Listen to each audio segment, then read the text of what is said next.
আসসালামু আলাইকুম। Hello everyone, সবার কি অবস্থা, কেমন আছেন? তো আমি এখানে আমার সুবিধার্থে প্রথমে ঘর করে নিয়েছি। আপনাদের সাথে একটা বেবি নকশি কাঁথার ভিডিও নিয়ে আবারও চলে আসলাম। তো ঘরগুলো আমার প্রতিটা ঘর এখানে 7 ইঞ্চি করে মার্ক করে নিয়েছি। তো যদি আপনারা মেপে মেপে ঘরগুলা করে নেন এবং মেজারমেন্ট আগে থেকে নিয়ে রাখেন, তাহলে আপনাদের ফুলগুলা দেখতে অ্যাকুরেট লাগবে এবং সুন্দর লাগবে। আমি যেহেতু সবসময় আর্ট করি, তাই আমার কোনো এখানে সবগুলো ফুল অ্যাকুরেটই হয়। তো আপনার যদি সবগুলো ফুল অ্যাকুরেট হতে একটু সমস্যা হয়, তাহলে আপনারা একটা কাগজের টুকরার উপরে ডাইস আকারে একটা ফুলের নকশা করে সুন্দর করে কেচি দিয়ে কেটে আপনারা এভাবে কাঁথার উপর বসিয়ে বসিয়ে ছাপ দিয়ে দিয়ে আর্ট করে নিতে পারেন।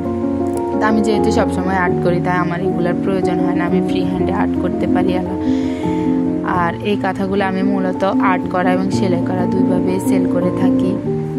তো আপনারা যদি কেউ আমার কাছ থেকে কাঁথাগুলো আর্ট করে কিংবা সেলাই করা নিতে চান, বড় কাঁথা, বেবি কাঁথা, তাহলে আমার ফেসবুক পেজ মিমি নকশি গার্ডেনে মেসেজ করবেন। ওইখানে আমি আমার কাঁথাগুলো বিভিন্ন ফটো এবং ভিডিওস আপলোড করি, আপনারা চাইলে দেখে আসতে পারেন।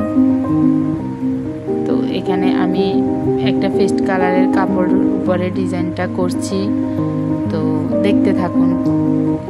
আর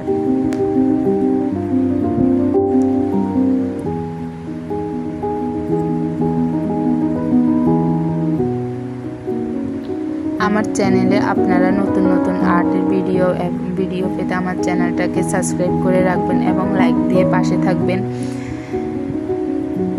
আপনারা আপনাদের এবং আমার ডিজাইনটা কেমন হলো অবশ্যই কিন্তু কমেন্ট করে জানাতে ভুলবেন না, কারণ আপনারা যদি অনুপ্রাণিত করেন, তাহলে আমি আরও সুন্দর সুন্দর ডিজাইন নিয়ে আপনাদের সামনে প্রেজেন্ট করব।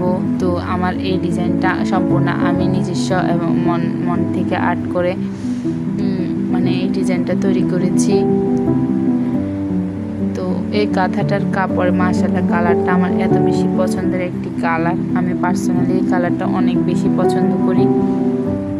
এই কালারের কাপড়ের উপরে যখন আপনি সেলাই করবেন রানী গোলাপি কালারের সুতা কিংবা বেগুনি কালারের সুতা দিয়ে, তখন দেখতে আরও অনেক অসাধারণ সুন্দর লাগবে। আমার ক্যামেরার অ্যাঙ্গেলের কারণে হয়তো আমি অরিজিনাল কাঁথাটার কালার আপনাদের সামনে তুলে ধরতে পারছি না, তবে মাশাআল্লাহ কাঁথাটার ডিজাইন এবং কালার দুটাই কিন্তু অনেক সুন্দর হয়েছে।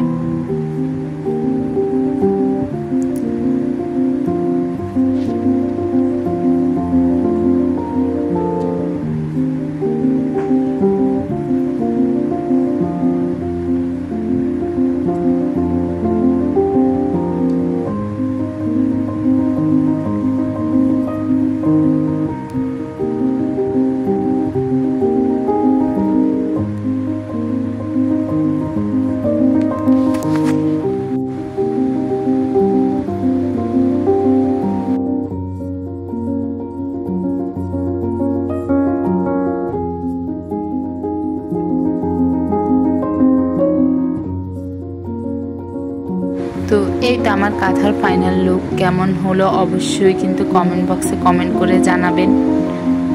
আর সবাই সুস্থ থাকবেন, ভালো থাকবেন। আল্লাহ হাফেজ।